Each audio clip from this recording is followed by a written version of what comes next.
اللہ الرحمن الرحیم۔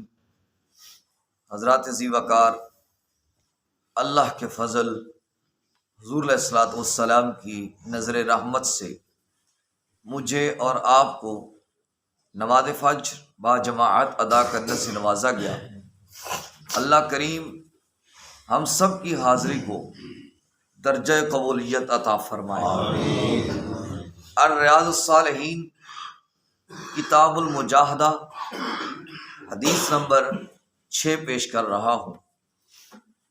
حضرت سیدنا ابو ہریرہ رضی اللہ تعالی عنہ روایت فرماتے ہیں کہ نبی کریم صلی اللہ علیہ وآلہ وسلم نے فرمایا، مضبوط مومن کمزور مومن سے بہتر ہے۔ پھر فرمایا البتہ دونوں ٹھیک ہیں۔ پھر فرمایا اللہ سے مدد مانگو، اور جو نفع کردہ چیزیں ہوں اللہ سے وہ مانگو۔ پھر فرمایا اگر کوئی تکلیف پہنچے تو اس پر یہ نہ کہو کہ اگر میں یہ کرتا تو یوں ہو جاتا، یہ کرتا تو یوں ہو جاتا۔ یہ اگر لفظ ابلیس کا ہے۔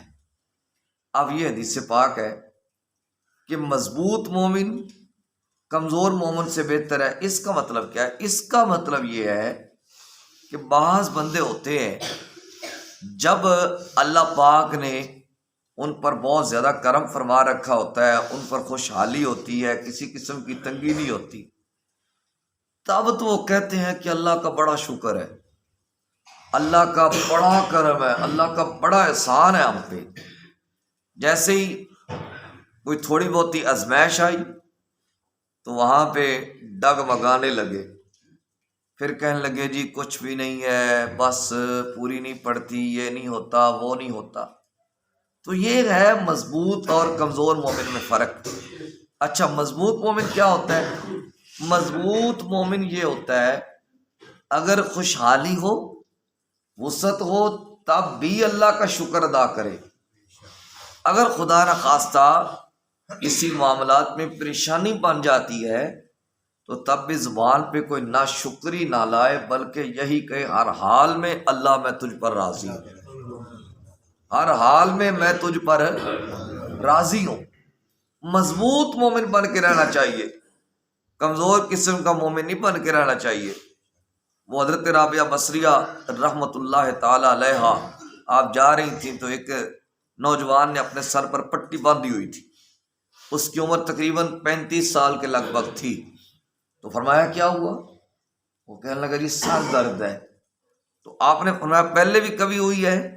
کہا زندگی میں پہلی بار ہوئی ہے۔ آپ نے فرمایا جب 30 سال یا 32-34 سال ٹھیک تھا، اس وقت تو نے یہ اعلان نہیں کیا کہ میں ٹھیک ہوں۔ اب تیرے سر کو درد ہو گئی ہے تو اب اعلان کرتا پھرا کہ مجھے سر کو درد ہو گئی ہے۔ یہ ہے کہ بندے کو ہر حال میں اللہ کا شکریہ ادا کرنا چاہیے، اور مدد اللہ سے ہی مانگنی چاہیے۔ یقیناً مدد کرنے والا اللہ ہے۔ ایاک نعبد و ایاک نستعین، اللہ ہم تیری عبادت کرتے ہیں، تجھی سے ہی مدد مانگتے ہیں۔ یقیناً اس میں کوئی شک نہیں ہے، مدد کرنے والا اللہ ہے۔ لیکن ہم اللہ کے بندوں کے پاس کیوں جاتے ہیں؟ ہم اس لیے جاتے ہیں کہ اللہ پاک سے ان کے وسیلے سے مدد مانگتے ہیں، کیونکہ وہ اللہ کے پیارے ہوتے ہیں، اللہ کے مقرب ہوتے ہیں، اللہ کے محبوب بندے ہوتے ہیں۔ تو اللہ تعالیٰ اپنے مقبول بندوں کے ذریعہ سے بندے پر جلدی کرم فرما دیتا ہے۔ پھر نفع کردہ، یعنی جن چیزوں سے نفع ملتا ہے اللہ سے وہ مانگو۔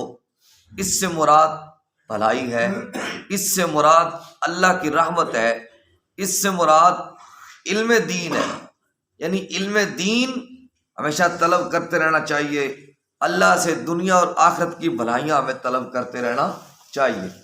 اللہ سے یہ دعا مانگنی چاہیے، اللہم انا نسألک علما نافعا ورزقا واسعا وعملا متقبلا۔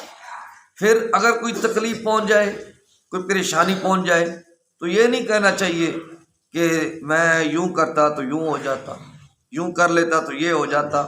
مثلا میں آپ کو ایک مثال دیتا ہوں، بعض دفعہ ہوتا یہ ہے، ایک اماں کا بیٹا رات کو اس کے پاس بیٹھا رہا، جب رات کو بیٹھا رہا اٹھ کے چلا گیا، صبح خدا نخواستہ اس کا انتقال ہو گیا، تو اب جو اس کی ماں ہوتی ہے وہ یہ کہنا شروع کر دیتی ہے کاش کہ میں تجھے اپنے پاس لٹا دیتی تو یہ نہ ہوتا، یعنی ایسا کہنا نہیں چاہیے۔